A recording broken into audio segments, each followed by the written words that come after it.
nyo, ang ganda ng weather ngayon dito sa Baguio. Mainit tapos mainit yung sikat ng araw, pero sinasabayan ng hangin. Tapos ang lamig ng temperature.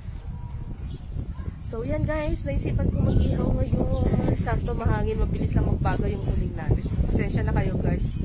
Hindi pa ako nakakaligo, pero okay lang yan kasi mausukan din na naman tayo ng iihaw natin.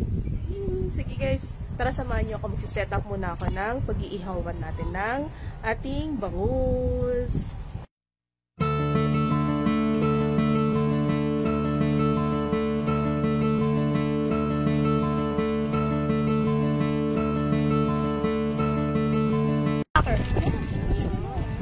Lagyan ko.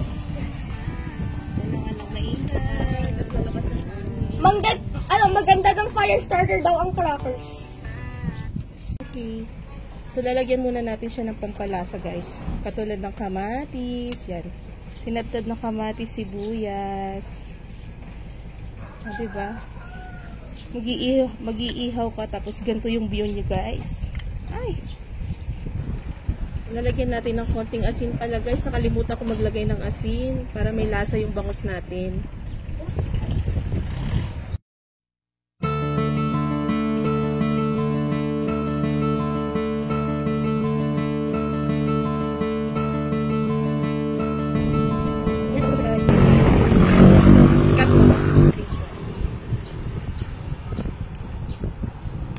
Sarap, lansa. So, ito guys. Saan na tayo mag-ihaw? So, lagyan muna natin ng mantika, guys. Ayan, nagliyab na. Para hindi lang dumikit yung ating iihaw.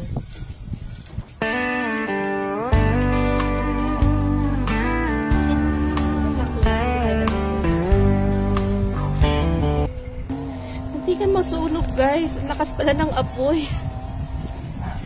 So, dagdagan natin ng tuyo, guys. May mga... Heto't katatapos ko nga lang mag-ihaw dito mga Marcy at nakaligo na rin ako sa mga oras na yan. Kaya halina kayo at sabayan nyo na din kaming kumain. By the way mga Marcy, maglalambing na rin ako sa inyo. Huwag nyo nga po pala akong kalimutang i-follow sa lahat ng social media account ko. Thank you for watching. Bye-bye!